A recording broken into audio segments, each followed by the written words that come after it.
लुका 12:35 मा जान्छौँ। तिमीहरूले आफ्नो कमर कस र तिमीहरूका बत्ती बालिराख। आमेन आमेन।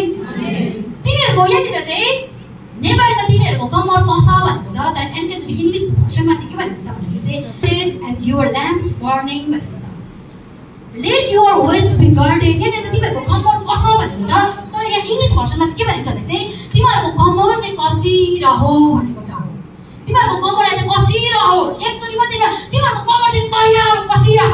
यदि पनि तिमीहरू जतिखेर पनि हामीहरू कमर रेडी छौँ। हामी अहिले चाहिँ बेडको जमाना आयो, तर पहिलाको बेलामा मानिसहरूले के गर्थ्यो, पटुका कस्थ्यो। भन्नुहोस् न, पटुका कस्थ्यो। त्यो पटुका चाहिँ कहीँ जानको निम्ति तयारीको चिन्ह हो कि भन्नुहोस् त? तयारी भन्नुहोस् न, तयारी। हाम्रो कमरलाई कस्तो चाहिँ तयारी हो। अनि यसलाई के भन्छ, तिमीहरूको बत्तीलाई बालिराख।